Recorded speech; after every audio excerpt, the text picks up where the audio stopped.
एक लड़के और पत्थर की कहानी। एक बार की बात है, सूरज नाम का एक लड़का था। एक दिन सुबह जब वह टहल रहा था, तभी उसकी नजर एक छोटे से पत्थर पर पड़ी। जैसे ही उसने उस पत्थर को देखा, उसने छत से उसे उठाया और जितना जोर से फेंक सकता था उतनी ताकत से फेंक दिया। पत्थर उछला, एक बार, दो बार और फिर कुछ दूर जाकर रुक गया। सूरज चकित रह गया। उसने पहले कभी ऐसा नहीं देखा था। उत्सुकता से भरा, उसने दोबारा कोशिश करने का फैसला किया। इस बार उसने पहले से भी ज्यादा ताकत लगाई और पत्थर को और जोर से फेंका। पत्थर इस बार और भी दूर जा गिरा। सूरज को मजा आने लगा। उसने बार बार पत्थर फेंका, हर बार और ज्यादा जोर लगाकर, और हर बार पत्थर पहले से और ज्यादा दूर जाता रहा, जब तक कि एक पल ऐसा आया जब वह उसकी नजरों से पूरी तरह गायब हो गया। सूरज एक चट्टान पर बैठ गया और सोचने लगा, अभी ये क्या हुआ?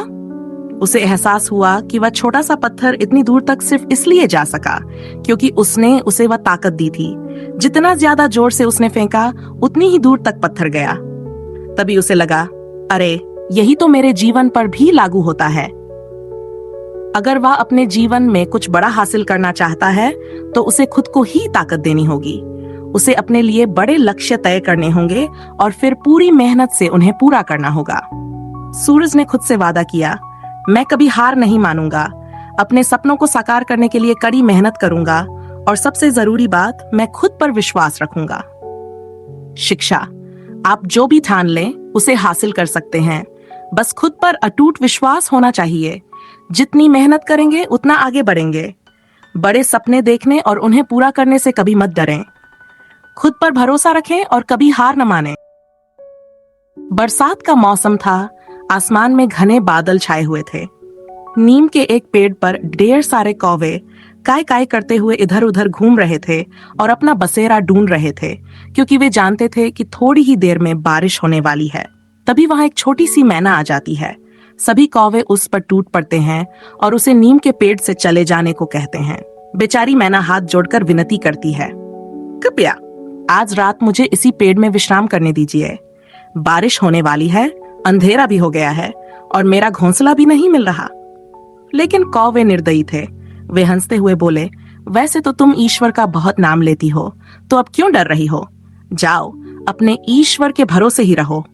फिर क्या था, उन्होंने मैना को धक्के मारकर भगा दिया। बेचारी मैना भटकते भटकते एक आम के पेड़ पर जा पहुंची। वहीं उसने खुद को सुरक्षित रखा। रात भर ओले गिरते रहे, तेज तूफान आया और कौवे काय काय करते हुए इधर उधर भागते रहे। कुछ तो ठंड और चोट से मर भी गए। इसी बीच आम के पेड़ से एक बड़ी टहनी टूटकर नीचे गिरी और पेड़ के तले एक सुरक्षित जगह बना दी। मैना उसी जगह रात भर छिपी रही और सुबह होते ही सुरक्षित बाहर आ गई। जब सूरज निकला तो मैना ने आकाश की ओर देखा और भावुक होकर कहा, हे ईश्वर, आपकी कृपा से ही मैं आज जीवित हूँ, धन्यवाद। रास्ते में उसने कई घायल और मृत कौवों को देखा। उनमें से एक कौवा, जिसकी हालत बहुत खराब थी, कांपते हुए बोला, मैना, तुम नन्ही सी जान इतने भयंकर तूफान से कैसे बच गई? मैना मुस्कुराई और बोली, मैं रात भर ईश्वर से प्रार्थना करती रही और उन्होंने ही मेरी रक्षा की। अगर मैं आज जिंदा हूं तो यह सिर्फ ईश्वर की कृपा है। तो दोस्तों, इस कहानी से हमें यह सीख मिलती है कि दुख में पड़े और असहाय जीव को ईश्वर के अलावा कोई नहीं बचा सकता। इसलिए अपने दुख में हो या सुख में हमेशा ईश्वर को ही याद करना चाहिए। अक्सर चीजें हमें वैसी नहीं दिखती जैसी वे हैं, बल्कि वैसी दिखती हैं जैसे हम हैं। ये एक ऐसे बुद्धिमान व्यक्ति की कहानी है जो अपने गांव के बाहर बैठा हुआ था। एक यात्री उधर से गुजरा और उसने उस व्यक्ति से पूछा, इस गांव में किस तरह के लोग रहते हैं? क्योंकि मैं अपना गांव छोड़कर किसी और गांव में बसने की सोच रहा हूं। बुद्धिमान व्यक्ति ने मुस्कुराते हुए पूछा, तुम जिस गांव को छोड़ना चाहते हो वहां के लोग कैसे हैं? यात्री ने गहरी सांस ली और कहा, वे स्वार्थी, निर्दयी और रूखे हैं। बुद्धिमान व्यक्ति ने सिर हिलाया और जवाब दिया, इस गांव में भी ऐसे ही लोग रहते हैं। कुछ समय बाद एक दूसरा यात्री वहां आया। उसने भी वही सवाल पूछा, इस गांव में किस तरह के लोग रहते हैं? बुद्धिमान व्यक्ति ने फिर वही सवाल किया, तुम जिस गांव को छोड़ना चाहते हो वहां के लोग कैसे हैं? इस बार यात्री के चेहरे पर मुस्कान थी। उसने कहा, वहां के लोग विनम्र, दयालु और एक दूसरे की मदद करने वाले हैं। बुद्धिमान व्यक्ति ने उत्साह से जवाब दिया, इस गांव में भी तुम्हें ऐसे ही लोग मिलेंगे। सच्चाई यही है, हम दुनिया को वैसे नहीं देखते जैसी वह वास्तव में है, बल्कि वैसे देखते हैं जैसे हम खुद हैं।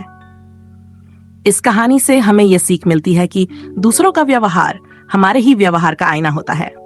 अगर हमारी नीयत अच्छी हो तो हमें दूसरों की नीयत भी अच्छी लगती है, लेकिन अगर हमारा इरादा बुरा हो तो हमें हर किसी के इरादे बुरे ही लगते हैं।